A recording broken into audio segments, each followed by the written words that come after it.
video, we're going to provide an overview of high performance and key intangible performance indicators, or KIPIs.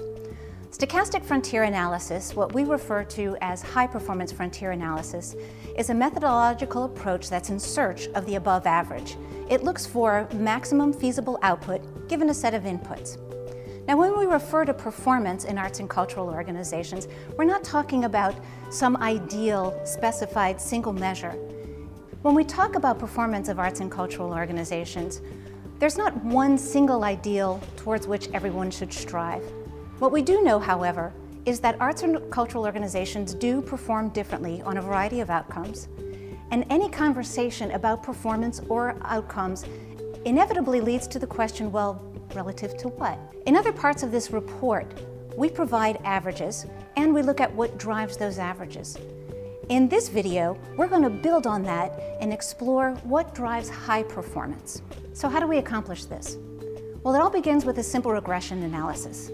We start with an easy to observe and measure factor. We know, for example, that height and weight are correlated such that the taller someone is, the more we can expect them to weigh. After we've accounted for height and other easy to observe and measure characteristics like caloric intake or exercise, we still know that some variation in weight remains unexplained. Research suggests that other more intangible, more difficult to measure characteristics also influence weight, like genetic makeup. So in order to understand weight, we actually need to account both for the tangible aspects and intangible factors. The same is true for arts and cultural organizations. We use our high-performance frontier analysis to examine a variety of outcomes for arts and cultural organizations.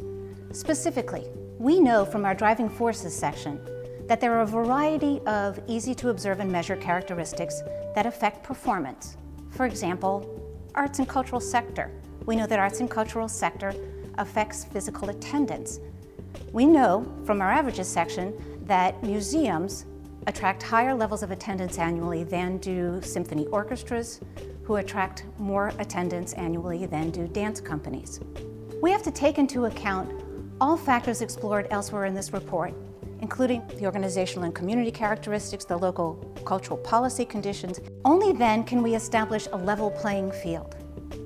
Once we've done this, only then can we ask the question, all else being equal, is the organization performing higher or lower than other organizations on this particular factor? Once we've leveled the playing field, we can estimate how much of the remaining variation, not explained by any other driving forces, is instead explained by intangible, difficult to observe and measure characteristics. For arts and cultural organizations, this may mean good decision-making, artistic and managerial expertise, quality of the work, quality of the workforce, or reputation. This estimate of the impact of the intangibles, what we call the Key Intangible Performance Indicator, or KIPI, is the single most valuable outcome of all of our data integration, spatial model building, and analysis efforts. To explore the idea a little bit more deeply, we're going to share some comments that emerged from our conversations with arts and cultural leaders before embarking on this project. Some of these really get at the keys to intangible performance in the arts and cultural sector. The X Museum has realized how to leverage its brand to create consistent revenue streams. We surveyed audiences and quality was the #1 reason they come. It's the same reason we can hire the artists we want. True leadership is tapping the full potential of intangible resources like reputation and constantly looking to learn new skills and capabilities. Much of our success should be attributed to consistent leadership and vision, lack of revolving door. It's allowed us to build deep relationships and a great reputation in the community. And my favorite, it's about getting your mojo working.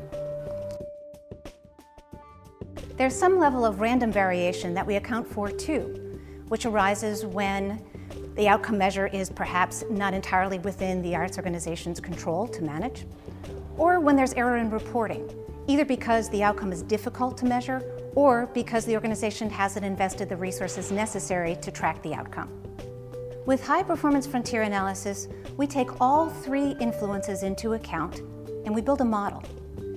We go beyond just looking at average or expected performance, and we look instead at high performance, and we assess how far each organization is from that highest performance outcome.